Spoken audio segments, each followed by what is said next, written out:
Evening sports fans, welcome to our very first broadcast of Fisher Sports Desk. I'm Brendan Lamphere. And I'm Kyle Lumsden. We've got a packed show for you tonight. Coming up next, we have a weekend recap full of Fisher basketball and the boys and girls Empire 8 Track and Field Championships. The girls hosted Utica this weekend and were looking to extend their winning streak to 4 games in a row.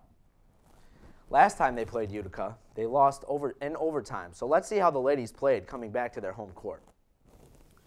The Lady Cardinals came into this game with a record of 7-4 in the Empire 8 Conference and an 8-10 record overall on the year. Fisher grabs the early lead with a nice behind-the-back move by sophomore guard Portia Velasco as she dumps it off to Cameron Buckner for the easy layup. All game, Fisher showed tremendous ball movement, constantly swinging the ball and finding the open three-point shooter.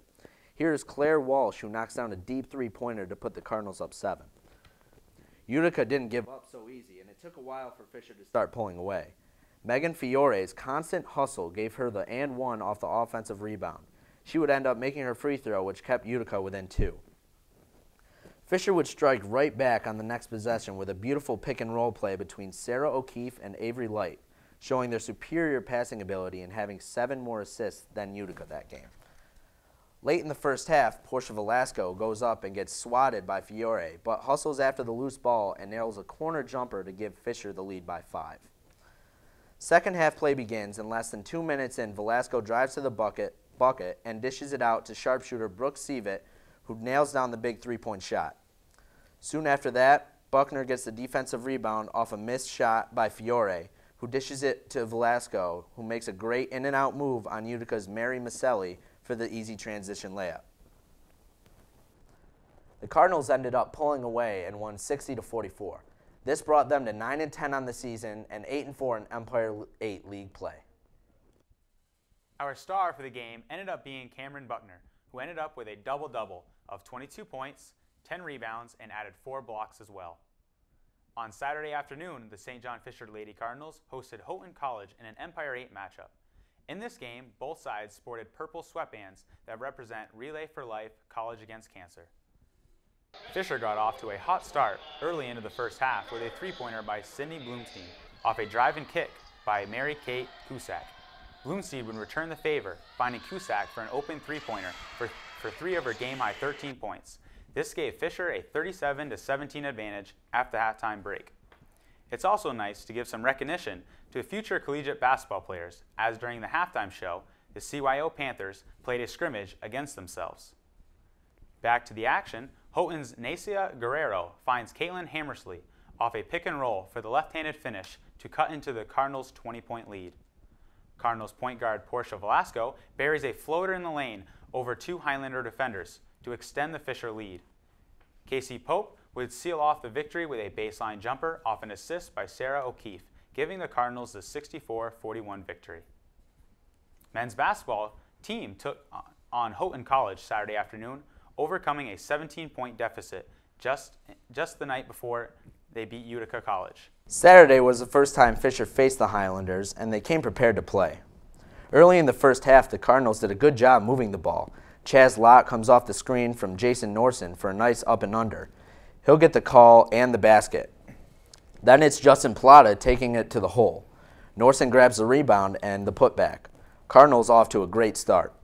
Keeping the pace up, Justin Plata pushes the ball and has a nice breakaway layup. Then again, it's Plata driving to the basket, adding into his game high of 18 points. The Cards expanding on their lead, Weir dumps it into Norson, and he goes to work and gets the and one. In the second half, Fisher went on an 18-1 run, extending their lead to 30 points. Cardinals win 71-49, and they will face Elmira this Friday. Stay with us. We've got plenty more to come on Fisher Sports Desk. Up next, we'll have the men and women's Empire 8 Track and Field Championships. He watches CTV for 36 hours a day. He doesn't care about them. He cares about CTV. Oprah Winfrey was a guest on his show. He gives security parking tickets. He is the most interesting man on campus. I don't always watch TV, but when I do, I watch CTV. Stay watching, my friends. And men's and women's track and field teams competed in the Empire 8 Conference Championships at Ithaca College. The men's team finished 4th overall, while the women's team finished 5th. Cardinals brought a lot of emotions into the meet at the Glazer Arena as each event ran on the track. On the track for the men's, Chris Weiner led the way the 60-meter hurdles with a time of 8.55 seconds. He placed second place in the finals and qualified for the ECACs in New York City in a few weeks. In the 60-meter dash, Justin Rodriguez ran a time of 7.31, which placed him 6th overall. In the men's distance medley relay, Matthew Hervist, Trevor Wilkes, Eric McCullis, and Evan Magnuson finished with a time of 11.03, taking 4th place. In the field events, Eric Riley won both the high jump and long jump. Riley cleared 2.03 meters in the high jump and 6.62 meters in the long jump. He also placed 3rd in the triple jump with 13.07 meters. He was named Most Outstanding Field Athlete of the meet. Now on to the women's performance. Morgan Maston led the charge for the Cardinals as she placed 4th in the 400-meter dash and 6th in the 60-meter dash finals.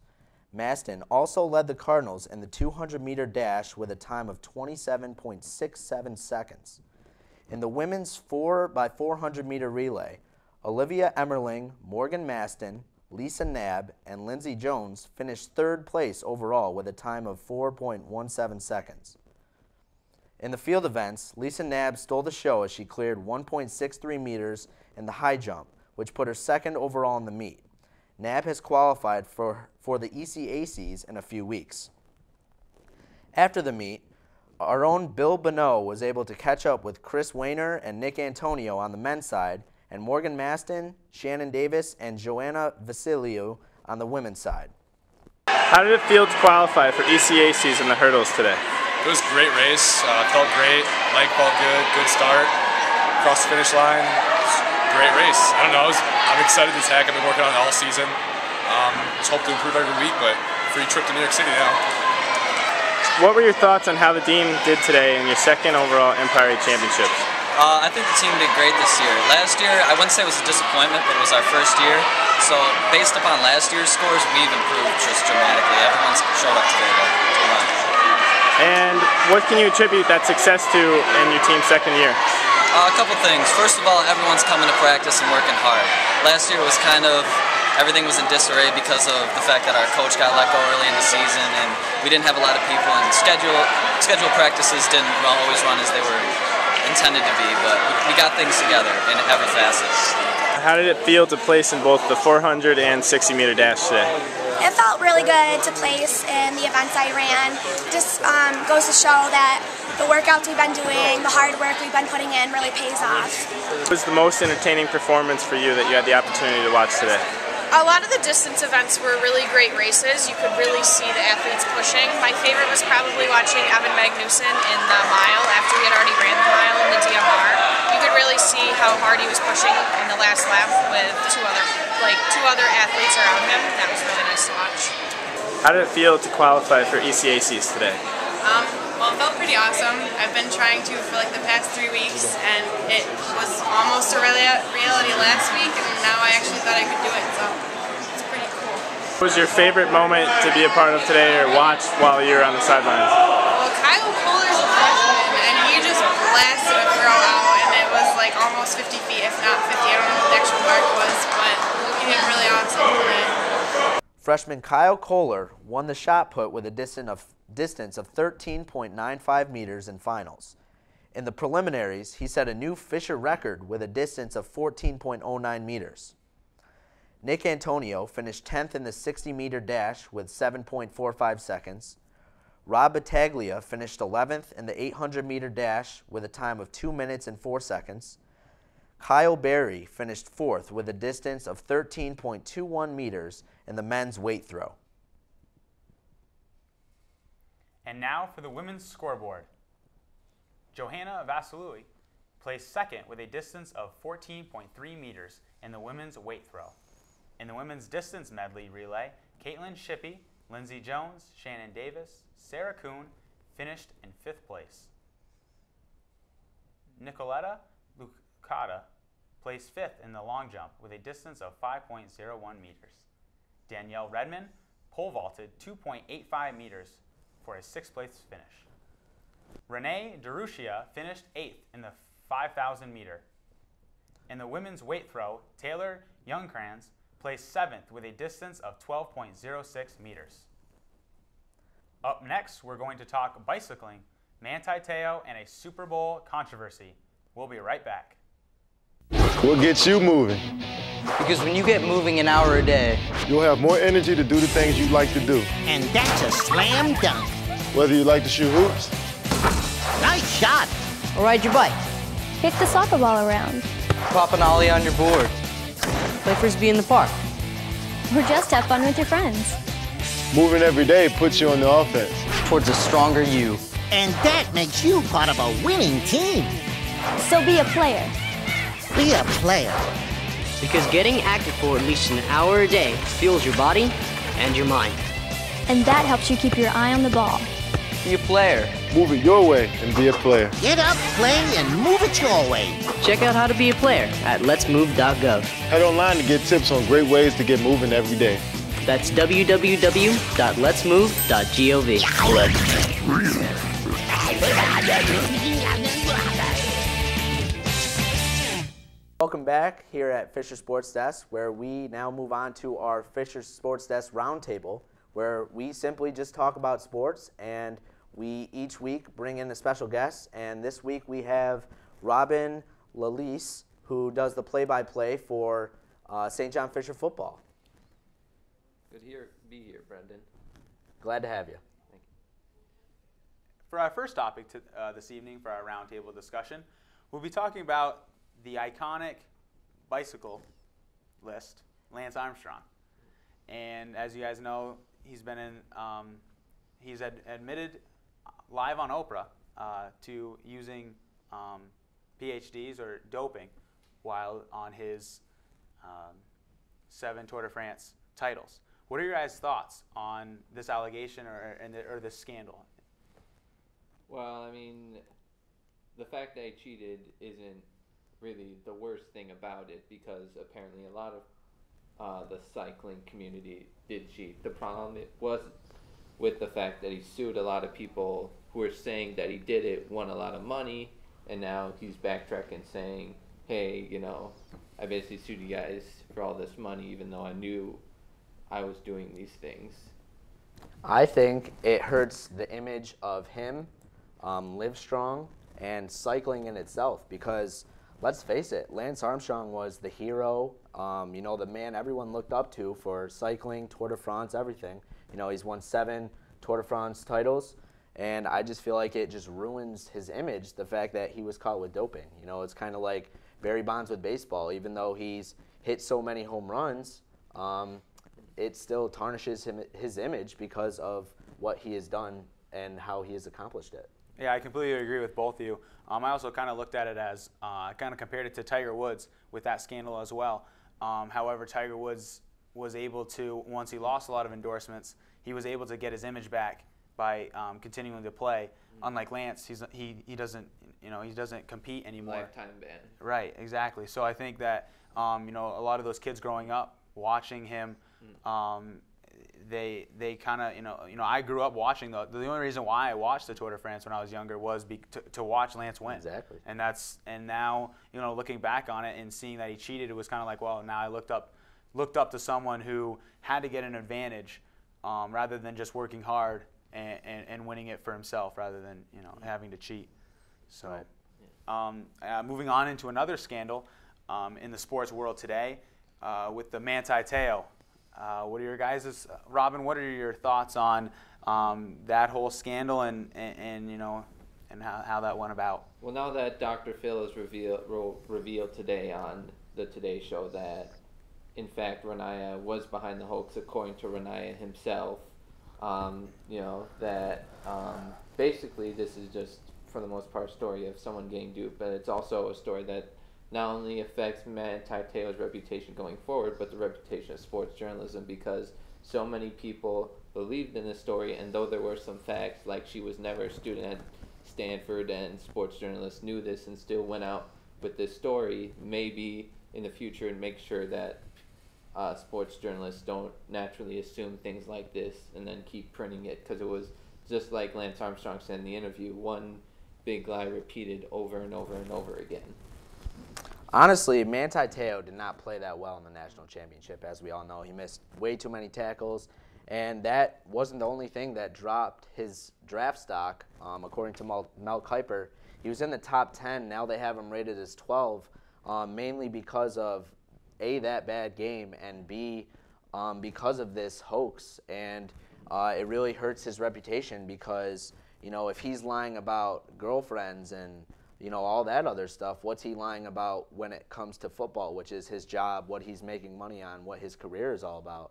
So it really makes everyone question about, his integrity and what he really is, what his mindset is focused on throughout the day. Is it, about talking to girls online, or is it talking, draft, trying to make some money, trying to get a a Super Bowl ring maybe in the years to come, help out his team.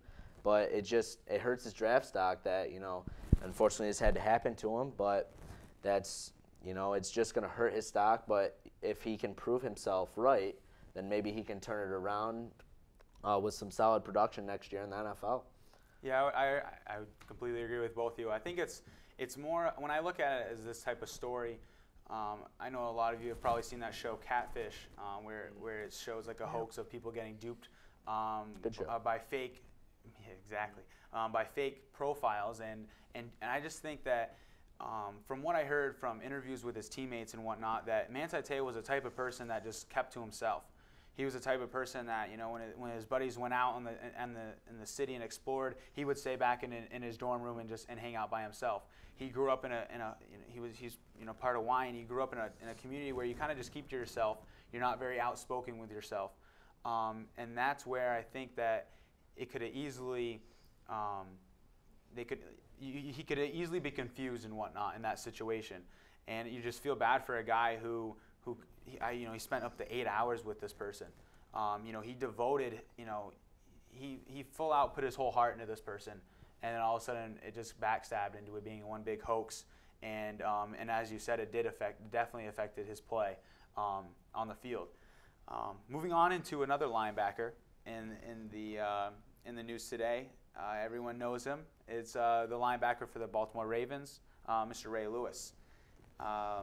Lanfield, Brendan, wondering if you could go about what type of person Ray Lewis is, and what are your thoughts on his new allegations with the whole deer antler speculations? Well, my whole life, I've grown up watching Ray Lewis. Absolutely love the way he plays.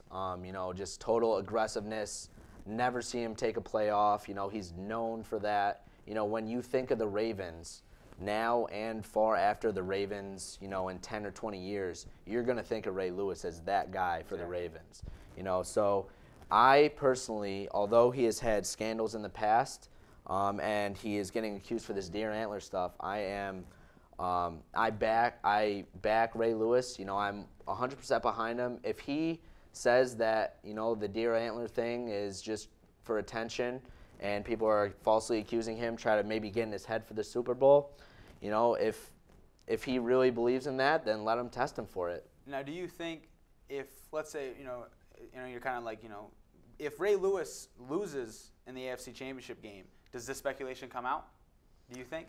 I honestly do not feel that that happens. The media will try and cover it.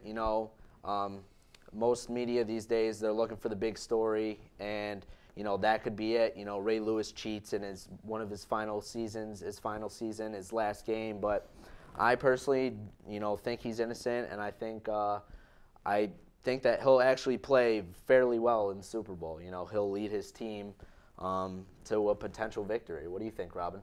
Well, both Super Bowl weeks he's been embroiled in tons of controversy. First one, it was the year after the murder trial, and now we have this scandal coming up. So, and last one he was the MVP, so he stepped up and played well. really depends. He's denying it very well, but like another guy we talked about, Lance Armstrong, denied it very well and convinced a lot of people. And the story says that they have a recording talking to him, so we'll have to see how it plays out. All right, so as we wrap up here, I just want to do some quick predictions about the Super Bowl this weekend. Brendan, who do you have winning this year's Super Bowl? I'm going to have to back up my main man, Ray Lewis. I'm going to have to go with the Baltimore Ravens. I think they pull it out, just for him. I do think the 49ers are a better team, but I think the Ravens are going to pull this one out. I think the pistol offense for the 49ers with Colin Kaepernick and Frank Gore and their ability to go down the field on play-action pass will get them enough big plays. And I think the 49er defense with Navarro Bowman, Patrick Willis, those guys will be able to stop Joe Flacco. And I think Colin Kaepernick makes one more big play than Flacco in this game. I would have to agree with Robin as well. I think that the 49ers offensive line is one of the best in the NFL. And I really think, as you said, with the pistol offense, the Ravens, when they've made it to the Super Bowl, they've beaten two of the best quarterbacks of all time, future Hall of Famers in Peyton Manning and Tom Brady.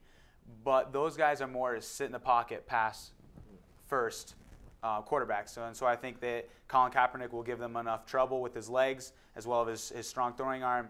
And I think with the 49ers defense, I think they'll pull off a close win. All right. So as that finishes up our table discussion. We'd like to thank Robin for joining us today. Thank you very much. It's a pleasure having you, and stay with us. Coming up next here on Fisher Sports Desk, we're talking Super Bowl. And we're going to take a closer look at the 49ers' decision to change quarterbacks midway through the season. Hey, what are you doing here? Dude, the stupid CTV ghost has been haunting me for the past week. Setting up a camera so I can finally catch him. Okay, good luck with that, man. Thanks. Thinks he can mess with me and get away with it? No way! Tonight's the night.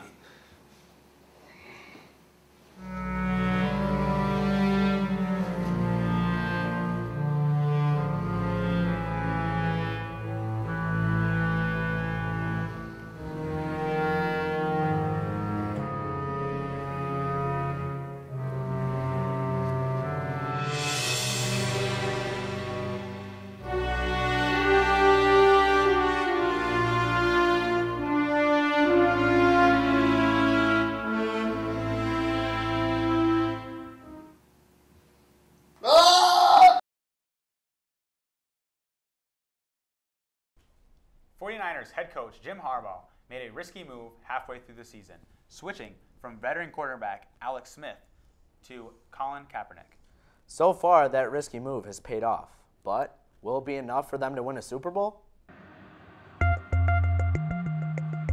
Colin, we believe, has the hot hand, and we'll go with Colin. At the time, Jim Harbaugh's decision seemed very risky. 11 games into the season, he benched his veteran quarterback and placed the weight of a franchise on the shoulders of a second-year player unknown to many outside of San Francisco. The move was bold, but it worked, and this team hasn't looked back since. What he's accomplished, what he's done, we're so happy for his success, and the kind of young man that his parents raised, and his family, his hometown, and his high school coaches and college coaches. This boom or bust project has turned into one of the NFL's biggest playmakers. What Jim Harbaugh saw back in 2011 when he traded up to draft him is what his teammates began to buy into as well. He wants to be successful. He wants to be great. And he sat there. He's like, I just want to play. I just want to play. I just want my opportunity. And I could see the fire in his eyes. He just wanted to prove what he could do. Maybe he doesn't realize how difficult it is to get here. As a first-year starting quarterback, to be thrust into this limelight. Maybe there's a feeling that, okay, I will be doing this several times throughout my career. Even though it's a big moment, I think the team believes that he will just be the same Colin Kaepernick they've seen from day one. It's not unusual to see a pro athlete with lots of tattoos. But for a quarterback in the NFL to be known for his tats is. Bible verses and artwork cover most of Kaepernick's upper body and his entire back. If you want insight into the psyche of this 25-year-old, just look at the words inked on the inside of his arms. It says my gift is my curse. I just feel like that's something that applies to my life in many different ways. Being an NFL quarterback, there's a lot of advantages that come with it. There's a lot of doors that open when you're a quarterback, but at the same time, you're under a lot of scrutiny. In November, a Sporting News columnist stirred up a fuss by suggesting Kaepernick's all-encompassing tattoos were far more commonplace among prison inmates than NFL quarterbacks. I don't really care what people think about my tattoos. I got them for me and to show people this is what I believe in. And I mean, God has brought me this far. He's, laid out a phenomenal path for me, and I can't do anything but thank him. More Fisher Sports Desk after these messages. Stay with us. Folks, why won't we go to the doctor? My uncle called, speech all slurred, complaining his arms numb. He called everyone. He even called my daughter Tiara, because, you know, she's got a year of nursing. Everyone thinks he needs to go to the doctor, including me. So he said, well, will you take me? I'm like, I'm on the road. He goes, I'll wait. Stroke's no joke. If you or someone you love have symptoms of stroke, don't wait. It may be too late. Dial 911. Time loss is brain loss. Welcome back to Fisher Sports Desk. I'm Brendan Lamphere, and right now we're going to take a look at one of the best games of the week in the NHL.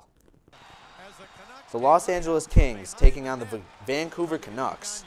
This one came right down to the last minute of regulation. Kings with the shot from the point as Slava Voinov ties it up with just 44 seconds left in the game. This one went into a shootout, and Jeff Carter snipes one for LA, and he gives Los Angeles the lead by a goal. So it came down to one final shot, Zach Kassian for Vancouver, and Jonathan Quick stones him. The Kings win it 3-2 in a shootout. From the ice to the court, let's talk about the NBA now. The big story this week was the Celtics losing Rajon Rondo for the season after tearing his ACL. Obviously a huge loss for Boston, and we'll have to see if they can get to the playoffs without him. Now let's take a look at a couple big games of the week. For Bulls versus Charlotte Bobcats, Nate Robinson with the steal and gets up to Jimmy Butler for the jam. The Bulls go on to win 93-85. Now to the Knicks, taking on the Atlanta Hawks. Carmelo Anthony takes it to the hoop and gets the foul late in the fourth quarter. With time running out, Atlanta down by 2. Josh Smith goes for the win for 3. Unfortunately misses, and the Knicks hang on to win it 106-104. Thanks again for joining us on this week's edition of Fisher Sports Desk. We'll be back every week throughout the semester with complete coverage of our teams here at Fisher and the top sports stories around the country. See you next week on the one and only Fisher Sports Desk.